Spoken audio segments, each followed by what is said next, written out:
ምጧን ላይቭ እያስተላለፈች የነበረችው ሴት በብዙዎች ዘንድ መነጋገሪያ የሆነች ትገኛለች። የምትመለከቷት እህታችን እንግዲህ ምጥ ላይ ሆና ላይቭ እያስተላለፈች ነበረ፣ ቲክቶክ ላይ ማለት ነው። ብዙዎች የተለያየ ሀሳብ ሲሰጡ ነበረ።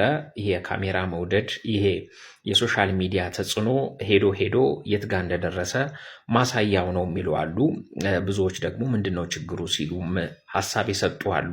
ነገር ግን እንደዚህ አይነት አስጨናቂ ጊዜዎች ላይ እንዴትስ ይታሰባል? እንደዚህ ካሜራን ፊት አድርጎ በእንደዚህ አይነት የጭንቅ ሰዓት እንዴትስ ሊታሰብ ይችላል የሚሉ በርካታ ሰዎች ሀሳብ እየሰጡ ይገኛሉ። ላይቭ እየተላለፈ ነበር። ይኸውልን እዚህ ጋር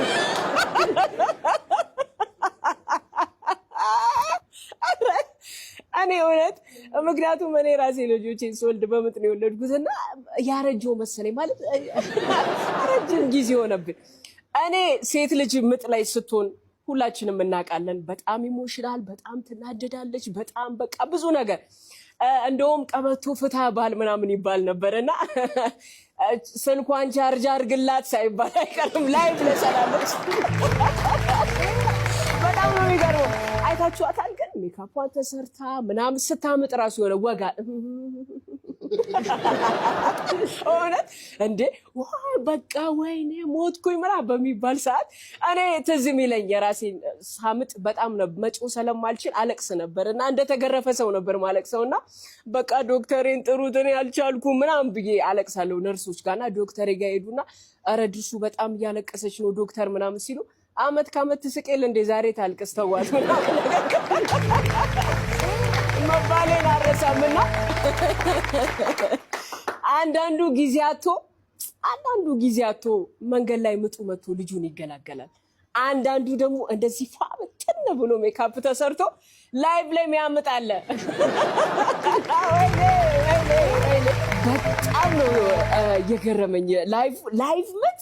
ግን እናንተ እስቲ ምን ሀሳብ ትሰጡበታላችሁ በዚህ ጉዳይ? ላይቭ ምጥ ላይ ይሆናል አይሆንም? እንግዲህ በዚሁ ከቀጠለ ምጡ ላይቭ ከቀጠለ ማለት ነው ብዙ ነገር ማየታችን አይቀርም።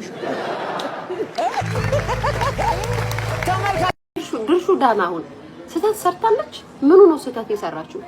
እቺ ሴትየው ቪዲዮዋን ቲክቶኳን ለቀቀች። ሶሻል ሚዲያ ላይ የለቀቀችው ከሴንስ በኋላ ከወለደች በኋላ ፔኑን ነው ምናምን። ያ የፊትሽ ካራክተር ፊትሽ ላይ የሚያሳየው የህመም ምልክት በነገራችን ላይ ምጥ ሰዓቷን በምጥ የወለደችዋን የምጥ ሰዓቷን የምታስታውስበት ሰዓት ነው። በሴስ የወለደችው ደግሞ የሴስ ታይም ከተሰራሽ በኋላ የምታሳየው ፔኑ የምታሳይበት ወቅት ነው። ፊትሽ ላይ ስታሳይ የነበረው አለማፈርሽ ቁጭ አድርገሽ ቪዲዮ ከፍተሽ ለቅሶሽን ትቀርጫለሽ። ሆስፒታል ከወለድሽ በኋላ አለማፈራችሁ እንደዚህ የምታረጉ እናቶች በጣም ነው የምታስጠሉት። ባይዘው ቴንክ ዩ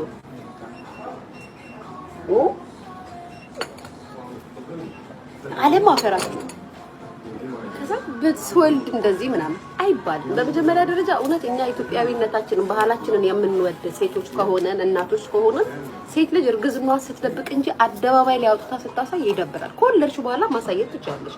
በተቀራ ከእርግዝናው ጀምሮ ዛሬ 9 ወር ገባው 8 ወር ገባው እያልሽ ስንት ነገር አለ። እግዚአብሔር ይመስገን። እኔ ባይዘው ጋይስ ይቅርታ አድርጉልኝ ከወለድኩ በኋላ ነው ያሳዩዋችሁ እንግዲህ ቪዲዮዎችን ወልጄ ከጨረስኩ በኋላ። ከዛም የሆነ ዘፈን ላይ የእናቶች ቀን ላይ የእናት ምናምን የሆነ ቪዲዮ ለቅቄላችኋለሁ። ግን አሁን እዛ ላይ ለሚሰድቡኝ ስድብ እኔ እዛ ላይ ለሚሉኝ ነገር በአጠቃላይ ምንም አይከፋኝም፣ ምንም አይልኝም። እና ራስሽን እንዴት እንደምታይ እና ሳስብሽ ማለት ነው ምንድነው ሹሽ ብልጣብልጥ እንትን ነው የምትመስይው።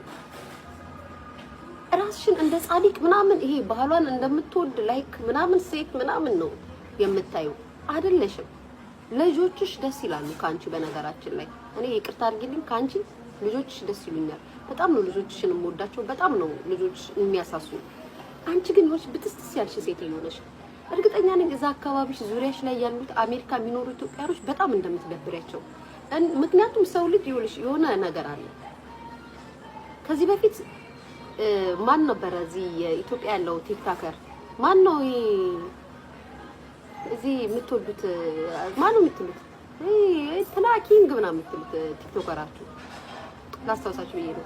ከሱ ጋር ሆነሽ አምባሳደሩ ልሁን አዛዡ ልሁን ዳይሬክተሩ ልሁን ፎቶኮፒው ላንሳው ምናምን ፈራሚው ልሁን አስፈራሚው ልሁን ምናምን ብለሽ ያዙኝ ልቀቁኝ እያልሽ እዛ የነበሩትን ሀበሾች እንዳለ ስታስቀይሚ ነበር። ማን እንደሆንሽ ባላቅም ማለት ነው። ስሰማ እጇ ረጅም ነው ምናምን። ይሄ ነው እጅሽ ረጅም፣ የራስሽ ጉዳይ ነው። እጅሽ ረጅም ቢሆን ለራስሽ ነው። በምንድን ነው እጅሽ ረጅም የሆነው? ሶሻል ሚዲያ ላይ ስትመጪ ቅሌትንም ክብርንም ፈልገሽ ነው። ባሳየሽን ልክ ነው አስተያየት የምንሰጥ። ምጥ በላይቭ ላይ ተጀምሯል ያጀማ። ስለዚህ ሴት ትላንት ላወራ ብዬ በጣም የሳቅኩት ትናንትና። ልክ 20 ቤት ያሉ ወጣቶች እንደነሱ መሆን ትፈልጋለች። 10 ቤት ያሉ ወጣቶች እነሱንም መምሰል ትፈልጋለች። በቃ እኔ እንጃ ብሩን ቅርብ ጊዜ ነው መሰል ያገኘችው ያለች አንዲት ኮመንት እና በጣም ነውራም እኔ እንጃ እሷን የወለዱ በእርግጥ እናቷስ ምን ይሏታል? እናቷስ አይመክሯትም ወይ የምትባል እድሜ አይደለም ያለችው። ትልቅ ሴት ናት። ቢያንስ 35 እልፍ ያላት ናት። ግን አንደኛውን ለምን አታሳይንም ታዲያ? በቃ ያማጥሽ ምኑ ሲወጣ ለምን አታሳይም? በእርግደሽ ለምን አታሳይም? ማንሽ እንትናዬ ብዙ ጊዜ ሁሉ ነገርሽ ገበናሽ ልክ እንደ ሀቢባ ሚዲያ ላይ ነው። ሀቢባም እኮ ትንሽ ያው እዛ ሆስፒታሉ የእንትን ስለሆነ ስለማይፈቅዱላት እንጂ እኮ በእርግዳ ልታሳየን ምንም አልቀራትም እኮ። እሷም ገና እንትን የሆነ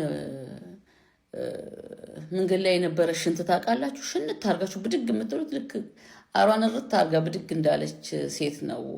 ይቅርታ ለንግግሩና መቺ ሀቢባም ያደረገችው ምንድን ነው ግን? ምን ጉድ ነው? ነውር አታውቁም እንዴ? አሁን እንደዚህ ብለን ስንናገር እናንተ ፋራዎች፣ እናንተ የማይገባችሁ ምናምን ልጆቻችን ቪዲዮ ከጠየቁንስ ስናምጥ ካላሳ ማነው ስንቀርጽ ማነው ስናምጥ የታለ የቀረጻችሁት ቪዲዮ ካሉንስ ምናምን ብላችሁ ነው። ምንድን ነው? ምን ጉድ ነው? ምን እየሆንሽ ነው ያለሽው? እኔ እኮ በጣም እኮ ነው የሚገርመኝ ጀማ። አሁን አንቺ ትልቅ ሴት ነሽ። በዛ ላይ የመጀመሪያሽ አይደለም 3ኛሽ ነው 4ኛሽ ነው። ይሄ ትንሽ አታፍሪ? ደግሞ እኮ የሚገርመው ነገር የሀቢባን ባል የሷን ባል የመጡት አካባቢ እኮ በጣም ስርዓት ካለው አካባቢ በጣም ነውር ከሚባለው በቃ በጣም ወግ ከሚያጠቁ አካባቢ እኮ ነው የመጡት ባሎቻቸው። የሚገርማቸው ያጀማ። እነዚህ ግን ከየት እንደመጡ አላውቅም። ሀቢባናች ሴትዮ ከየት እንደመጡ አላውቅም። ሁሉ ነገር ሚዲያ ላይ ካልሆነ አላችሁ። ሁሉ ነገር በእርግጥ ሁሉ ነገሩ ሚዲያ ላይ አሳይቶ አይን የማይነካው ሰው አለ። አይን ስለማይነካችሁ ነው እናንተ ታድላችሁ ነው። ላላዚም ታድላችሁ። አይን የሚነካው ሰው ግን ሁሉን ነገር ደብቆ ማለት በአይን የተመታ ሰው ሁሉን ነገር ደብቆ ምናምን ነገር ነው። ቢስሚላህ الذي لا يضر مع اسمه شيء في الارض ولا في السماء وهو السميع العليم። እናንተ የግድ በቃ አይን ስላልተነካችሁ በቃ ሁሉም ነገር ታዲያ ለምንድን ነው አንድ ግርሽ ዛማዶ አንድ ግርሽ ዛማዶ ሆኖ ለምን አትቀርጭም? እዛ ማዶ ናችሁ ቀርጹኝ፣ እንትኑን ስቀሉልኝ፣ ካሜራውን ስቀሉልኝ አትይም እንዴ? አንደኛውን እንዴት ነው የምትጃጃዩ? በአላህ እንዴት ነው የሚያጃጅልሽ? እንዴት ነው የሚቆላሽ? ኤርፎን ጆሮሽ ላይ አድርገሽ አንቺ ጸሎት ነው እንጂ ማድረግ ያለብሽ፣ ዱዓ ነው እንጂ ማድረግ ያለብሽ። አንድ ሰው እንዴ ሰው እኮ ሰው ውጦ እኮ ነው የሚባለው እኮ። ይሄ እኮ አንድ ሰው እየወለደ እንዴት ነው በዚህ ልክ ኤርፎንሽን አድርገሽ ምናምን ነገር ምን እየሆንሽ ነው?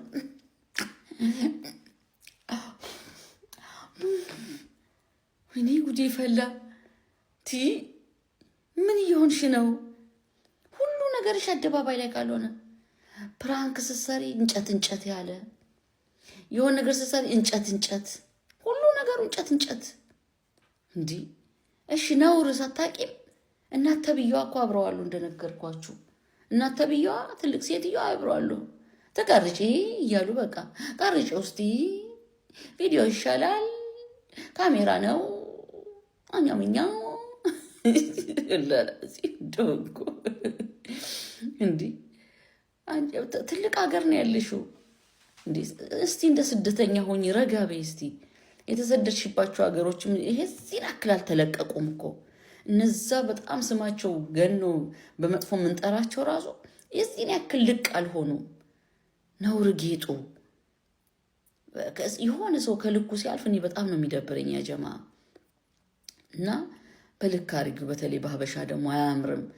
ስደት ሂደህ እንደዚህ መጃጃል ምናምን ነገር። እስቲ ተረጋጊ። በዛ ላይ የ20 ዓመት የ18 ዓመት ምናምን ወጣት የ25 ዓመት ወጣት እንደዛ ይሰራራሽ። ከ35 ዓመት በላይ ነሽ እርግጠኛ ሁኝ የምነግርሽ። የሆነ ህፃን ስራ አትስሪ። ውይ ምንድን ነው አሁን ትምህርት እየሰጠሽ ነው? በቃ እንዲህ አምጬ የወለድኩኝ ካሜራ ምናምን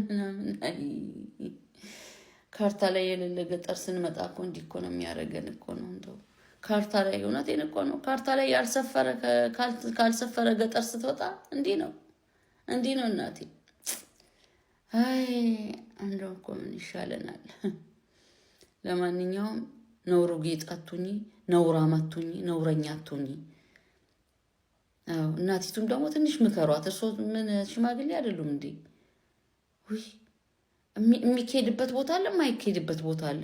ዝም ብሎ ልጆት ካዘዘችሁት ቦታ ዝም ብለው በቃ እንዴ ልጅ ናት እኮ እናትን የምትከተለው። እርሶ ግን ዝም ብለው እንደ ቡችላ እንደው ይቅርታ ይደረግልኝ እንጂ ዝም ብለው ከኋላ ሰራተኛ የተቀጠሩ ይመስል እሷ ቤት ከኋላ ያለችውን ሁሉ እሺ ይሁን በቃ ካሜራ ተደቅኖ ነው። እንደ አንዳንድ ኧረ ልጄ ተረጋጊ ይባላል እኮ ማዘር።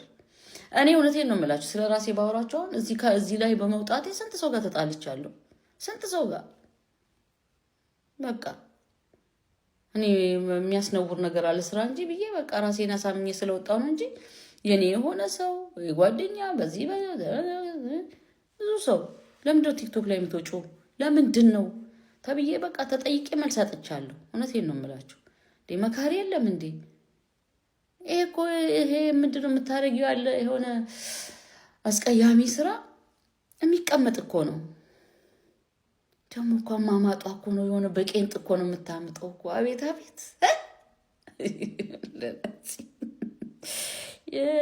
የተኛሽበትን ሆስፒታል ልታሳይን ተበጠበጥን በሰባራ ሽጉጣለች ጓደኛ። ማንኛውም መልካም ሌሊት።